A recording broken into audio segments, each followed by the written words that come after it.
600克纯瘦肉，切成小块。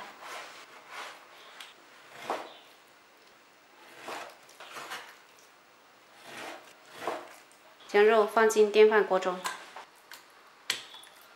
加入刚好没过猪肉的水。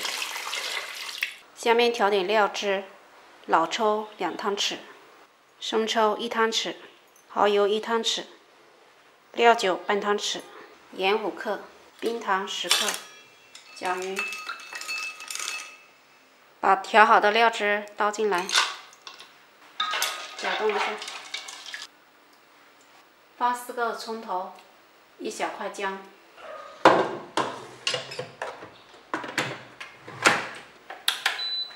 按肉类排骨键煮40分钟，时间到，开盖。将肉倒到锅中，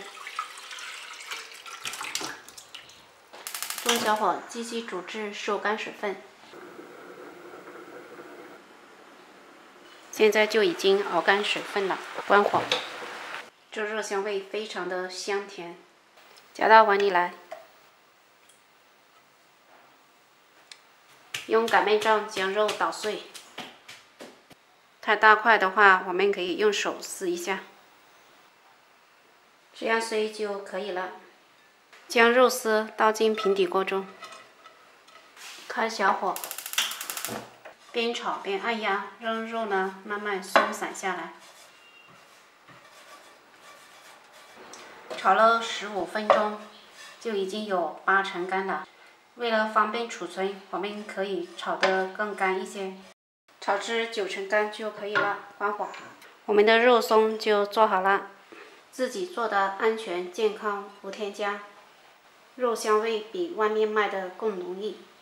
做好的肉松可以拿来做面包，早上拿来下粥也非常不错哦。喜欢的朋友可以在家试一下。